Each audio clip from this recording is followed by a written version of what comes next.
ಪಂಚಾಯತಿ ಎರಡನೇ ಸುದ್ದಿ ಕಡೆಗೆ ಹೋಗೋಣ. ಮುಗಿಯದ ಗುದ್ದಾಟ ಹೇಗೆಲ್ಲ ಸಾಗ್ತಾ ಇದೆ ಅನ್ನುವಂಥದ್ದನ್ನ, ಇಲ್ಲಿ ತಂತ್ರ ಪ್ರತಿತಂತ್ರ ಜಟಾಪಟಿ ಇವೆಲ್ಲವೂ ಕೂಡ ಬಹಳ ಜೋರಾಗಿ ಸಾಗ್ತಾ ಇರುವಂಥದ್ದು. ಇಲ್ಲಿ ರೆಬೆಲ್ಸ್ ಒಂದು ತಂತ್ರವನ್ನು ಹೂಡಿದರೆ ಅದಕ್ಕೆ ಪ್ರತಿತಂತ್ರವನ್ನು BSY ಟೀಮ್ ಕೂಡ ಹೆಣಿತಾ ಬಂದಿರುವಂಥದ್ದು ವಿಶೇಷ. ರಾಜ್ಯಾಧ್ಯಕ್ಷ ಬದಲಾವಣೆಗೆ ಪಟ್ಟು ಹಿಡಿದಿರುವಂಥದ್ದು ರೆಬೆಲ್ಸ್ ಟೀಮ್ನ ಬಹಳ ಮುಖ್ಯವಾಗಿರುವಂಥ ಅಜೆಂಡಾ ಅಥವಾ 1 ಪಾಯಿಂಟ್ ಅಜೆಂಡಾ ಅಂತ ಹೇಳ್ಬೋದು. ಇದನ್ನು ಅವ್ರಿಗಿರುವಂಥದ್ದು ಒಂದೇ ಗುರಿ, ರಾಜ್ಯಾಧ್ಯಕ್ಷ ಬದಲಾವಣೆ ಆಗಬೇಕು, ವಿಜಯೇಂದ್ರ ಅವರು ಚೇಂಜ್ ಆಗಬೇಕು, ಅವರು ರಾಜ್ಯಾಧ್ಯಕ್ಷರಾಗಿ ಮುಂದುವರಿಬಾರ್ದು ಅಂತ ಹೇಳಿ. ಆದರೆ ಬದಲಾವಣೆ ಇಲ್ಲ ಅನ್ನುವಂತಹ ಆತ್ಮವಿಶ್ವಾಸದಲ್ಲಿ ಕುಳಿತಿರುವಂಥದ್ದು BSY ಟೀಮ್. ಯಾವುದೇ ಕಾರಣಕ್ಕೂ ಕೂಡ ರಾಜ್ಯದಲ್ಲಿ ರಾಜ್ಯಾಧ್ಯಕ್ಷ ಬದಲಾವಣೆ ಆಗುವುದಿಲ್ಲ ಅಂತೇಳಿ ನಡೀತಾ ಇದೆ. ಇದರ ಸುತ್ತಲೂ ಲಿಂಗಾಯತ ಜಟಾಪಟಿ ಕೂಡ ಈಗ ಸಾಗ್ತಾ ಇರುವಂಥದ್ದು. ಲಿಂಗಾಯತ ನಾಯಕತ್ವಕ್ಕೆ ತಂತ್ರಗಾರಿಕೆಯನ್ನು ರೆಬೆಲ್ಸ್ ಟೀಮ್ ಅಂದರೆ ಅದರಲ್ಲಿ ಬಹಳ ಮುಖ್ಯವಾಗಿ ಬಸನಗೌಡ ಪಾಟೀಲ್ ಯತ್ನಾಳರ ನೇತೃತ್ವದಲ್ಲಿ ನಮ್ಮದೇ ನಿಜವಾದಂತಹ ಲಿಂಗಾಯತ ನಾಯಕರ ತಂಡ ಅನ್ನುವ ರೀತಿಯಲ್ಲಿ ತೋರಿಸ್ಕೊಳ್ಳುವಂತಹ ಪ್ರಯತ್ನವನ್ನು ರೆಬೆಲ್ಸ್ ಮಾಡ್ತಾ ಇದ್ದಾರೆ. ಆದರೆ BSY ಟೀಮ್ನವರು ನಮ್ಮದೇ ನಾಯಕತ್ವ ಅನ್ನುವಂಥ ಸಂದೇಶವನ್ನು ಕೊಡ್ತಾ ಇದ್ದಾರೆ. ಏನೇ ಇದ್ರೂ ಕೂಡ ಲಿಂಗಾಯತ ಸಮುದಾಯದಲ್ಲೂ ಕೂಡ ನಮ್ಮದೇ ನಾಯಕತ್ವ ಅನ್ನುವಂಥದ್ದನ್ನು ಹೇಳ್ತಾರೆ. ಯಾಕಂದರೆ ಯಡಿಯೂರಪ್ಪನವರು ಇದ್ದಾರೆ ಅನ್ನುವಂಥದ್ದು ಅವರ ವಿಶ್ವಾಸ. ಮಠಾಧೀಶರ ವಿಶ್ವಾಸ ಗಳಿಸೋದಕ್ಕೆ ಅವರು ಸಭೆಯನ್ನು ಮಾಡಿದರು. ಮೊದಲ ಹಂತದ ಸಭೆಯನ್ನು ನಡೆಸಿ ಮಠಾಧೀಶರುಗಳ ವಿಶ್ವಾಸವನ್ನು ಗಳಿಸ್ಕೊಳ್ಬೇಕು ಅನ್ನುವಂಥದ್ರ ಬಗ್ಗೆ ಕೂಡ ಚರ್ಚೆ ನಡೆಸಿದ್ದಾರೆ. ಆದರೆ ಮಠಾಧೀಶರೊಂದಿಗೆ ಈಗಾಗಲೇ ಸಭೆಯನ್ನು ನಡೆಸಿ ಅವರೆಲ್ಲರೂ ನಮ್ಮ ಜೊತೆಗೆ ಇದ್ದಾರೆ ಅಂತ ತೋರಿಸ್ಕೊಳ್ಳುವ ಪ್ರಯತ್ನವನ್ನು ಯಡಿಯೂರಪ್ಪನವರ ಟೀಮ್ ಅಥವಾ ಇದನ್ನು ವಿಜಯೇಂದ್ರ ಅವರ ಟೀಮ್ ಕೂಡ ಕರೀಬಹುದು, ಅವರು ಆ ಒಂದು ತಂತ್ರಗಾರಿಕೆಯನ್ನು ಹೆಣೆದಿದ್ದಾರೆ. ಇನ್ನು ಶಾಸಕರ ವಿಶ್ವಾಸ ಗಳಿಸುವಂತಹ ಕಸರತ್ತನ್ನು ರೆಬೆಲ್ಸ್ ಮಾಡ್ತಾ ಇದ್ದಾರೆ. ಅವರಲ್ಲಿ ಆರಂಭಿಕ ಹಂತದಲ್ಲಿ ಶಾಸಕರ ಸಂಖ್ಯೆ ಬೆಳೀತಾನೆ ಸಾಗಿತ್ತು. ಒಬ್ಬರಾದ ಮೇಲೆ ಒಬ್ಬರು ಅವರ ತಂಡವನ್ನು ಜಾಯಿನ್ ಆಗ್ತಾ ಬಂದರು. ಆದರೆ ಅದು ಅಲ್ಲಿಗೆ ನಿಂತಿದೆ, ಅದು ಮುಂದುವರಿಲಿಲ್ಲ, ಅದು ಬೆಳೀಲಿಲ್ಲ, ಅದು ವಿಸ್ತಾರ ಆಗಲಿಲ್ಲ.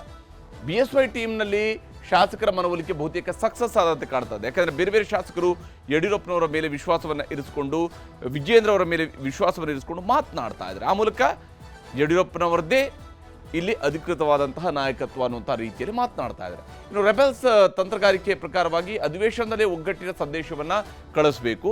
ನಾವು ಪಕ್ಷದ ಪರವಾಗಿದ್ದೀವಿ, ಪಕ್ಷದ ಸಿದ್ಧಾಂತದ ಪ್ರತಿಪಾದಕರಾಗಿದ್ದೀವಿ, ಆದರೆ ನಮ್ಮ ಅಜೆಂಡಾ ಇರುವಂಥದ್ದು ಒಂದೇ, ಕುಟುಂಬ ರಾಜಕಾರಣ ನಿಲ್ಲಬೇಕು ಅಂತೇಳಿ. ಆದರೆ ವಿಜಯೇಂದ್ರ ನಾಯಕ ಅನ್ನುವಂತಹ ಸಂದೇಶವನ್ನು ಇವರು ನೀವು ಒಪ್ಕೊಳ್ಳಿ ಬಿಡಿ, ಅದು ನಿಮ್ಮ ಕಷ್ಟ, ನಿಮ್ಮ ಇಷ್ಟ, ನಿಮ್ಮ ಕಷ್ಟ, ಅದು ನಿಮಗೆ ಬಿಟ್ಟಿರೋದು. ಆದರೆ ನಮಗೆಲ್ಲರಿಗೂ ಕೂಡ ಅಥವಾ BJP ಕೂಡ ವಿಜಯೇಂದ್ರ ಅವರೇ ನಾಯಕ ಅಂತ ಹೇಳುವಂಥ ಸಂದೇಶ ರವಾನಿಸುವ ಕೆಲಸವನ್ನು ಅವರು ಮಾಡ್ತಾ ಇದ್ದಾರೆ.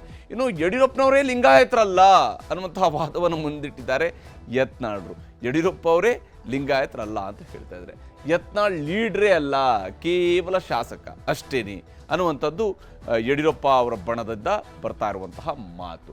BSYಗೆ ಬ್ಲ್ಯಾಕ್ ಮೇಲರ್ ಪಟ್ಟವನ್ನು ಕಟ್ಟುವಂತಹ ಕೆಲಸವನ್ನು ನಿರಂತರವಾಗಿ ಮಾಡ್ಕೊಂಡು ಬಂದಿದ್ದಾರೆ ಯತ್ನಾಳರು. ಆ ಮಾತನ್ನು ಹೇಳ್ತಾರೆ, ಅವರು ಬ್ಲ್ಯಾಕ್ ಮೇಲ್ನ ಕಾರಣಕ್ಕಾಗಿಯೇ ವಿಜಯೇಂದ್ರ ಅವರು ಅಧ್ಯಕ್ಷರಾದರು ಅನ್ನುವಂಥದ್ದು ಅವರ ಬಹಳ ಮುಖ್ಯವಾಗಿರುವಂತಹ ವಾದ. ಆದರೆ ಬೆದರಿಸುವ ಜಾಯಮಾನದವರು ಯಡಿಯೂರಪ್ಪನವರು ಅಲ್ಲ ಅನ್ನುವಂತಹ ಟಕ್ಕರ್ ಕೊಡುವಂತಹ ಕೆಲಸವನ್ನು ಯಡಿಯೂರಪ್ಪನವರ ಟೀಮ್ ಅಥವಾ ವಿಜಯೇಂದ್ರ ಅವರ ಟೀಮ್ ಮಾಡ್ತಾ ಬಂದಿದೆ. ಇನ್ನು ಬೃಹತ್ ಸಮಾವೇಶವನ್ನು ಮಾಡಬೇಕು ಅನ್ನುವಂಥದ್ದನ್ನು ಅವರು ಮೊದಲು ಪ್ಲ್ಯಾನ್ ಮಾಡ್ಕೊಳ್ತಾರೆ. ಒಂದು ಬೃಹತ್ ಸಮಾವೇಶವನ್ನು ನಡೆಸಬೇಕು, ಅದು ಪಕ್ಷದ ವೇದಿಕೆಯಲ್ಲಾದರೂ ಸರಿ ಅಥವಾ ಸಮುದಾಯದ ವೇದಿಕೆಯಲ್ಲಾದರೂ ಸರಿ, ಸಮುದಾಯದ ಹೆಸರಿನಲ್ಲಾದರೂ ಸರಿ ಅನ್ನುವಂಥ ನಿಟ್ಟಿನಲ್ಲಿ ಅವರು ಯೋಚನೆಯನ್ನು ಮಾಡ್ತಾ ಇದ್ರು. ಆದರೆ ಅವರು ಯಾವಾಗ ಯೋಚನೆ ಹಾಗೆ ಶುರು ಮಾಡಿದ್ರು ಅಷ್ಟೊತ್ತಿಗೆ ಈ ಟೀಮ್ ಪ್ರತಿತಂತ್ರವನ್ನು ಹೆಣಿತು. ದಿನಾಂಕವನ್ನು ಕೂಡ ಘೋಷಣೆ ಮಾಡಿದರು, ಸ್ಥಳವನ್ನು ಕೂಡ ಘೋಷಣೆ ಮಾಡಿದರು. ಏಪ್ರಿಲ್ 4ರಂದು ದಾವಣಗೆರೆಯಲ್ಲಿ ಸಮಾವೇಶ ಅಂತೇಳಿ ಘೋಷಣೆಯನ್ನು ಮಾಡಿದ್ದಾರೆ. ಈ ಮೂಲಕವಾಗಿ ಅವರು ಲಿಂಗಾಯತ ಶಕ್ತಿ ಪ್ರದರ್ಶನವನ್ನು ಮಾಡಬೇಕು ಅನ್ನುವಂತಹ ತಂತ್ರಗಾರಿಕೆಯಲ್ಲಿ ಕುಳಿತಿದ್ದಾಗಲೇ ಇವರು ಪ್ರತಿತಂತ್ರವಾಗಿ ವಿಜಯೇಂದ್ರ ಅವರ ಬಲ ಪ್ರದರ್ಶನವನ್ನು ಮಾಡಬೇಕು ಅಂತೇಳಿ ಹೊರಟಿದ್ದಾರೆ. ವಿಜಯೇಂದ್ರ ಹಾಗೂ ಯತ್ನಾಳರು ಈ ನಿಟ್ಟಿನಲ್ಲಿ ಏನೇನು ಮಾತನಾಡಿದ್ದಾರೆ ಅನ್ನೋದನ್ನು ಕೂಡ ನಿಮಗೆ ತೋರಿಸ್ತೀನಿ.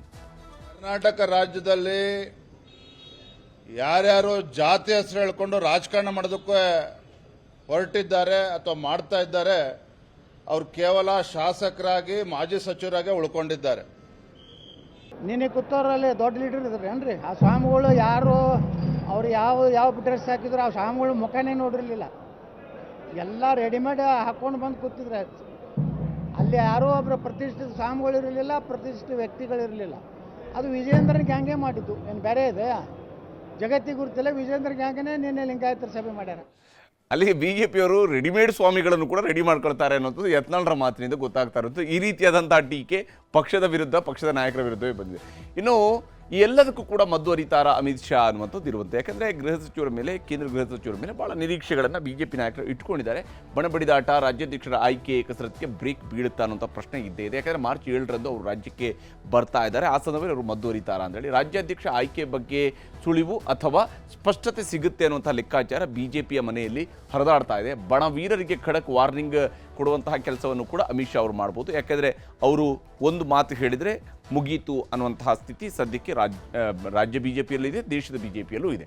ಬಣ ನಾಯಕರೊಂದಿಗೆ ಪ್ರತ್ಯೇಕ ಭೇಟಿಗೆ ಇನ್ನೂ ಕೂಡ ಯಾವುದೇ ಸಮಯಾವಕಾಶವನ್ನು ಅಮಿತ್ ಶಾ ಅವರು ಕೊಟ್ಟಿಲ್ಲ. ಹಾಗಿದ್ದರೂ ಯತ್ನಾಳ್ ಬಣದವರು ಅರವಿಂದ ಲಿಂಬಾವಳಿ ಅವರನ್ನ ಮುಂದೆ ಇಟ್ಟುಕೊಂಡು ಅಮಿತ್ ಶಾ ಜೊತೆಗೆ ಚರ್ಚಿಸಬೇಕು ಅಂತ ತಂತ್ರಗಾರಿಕೆಯನ್ನು ಹೆಣೆದಿದ್ದಾರೆ ಅಥವಾ ಅಂಥದ್ದೊಂದು ಕನಸು ಕಾಣ್ತಾ ಇದ್ದಾರೆ.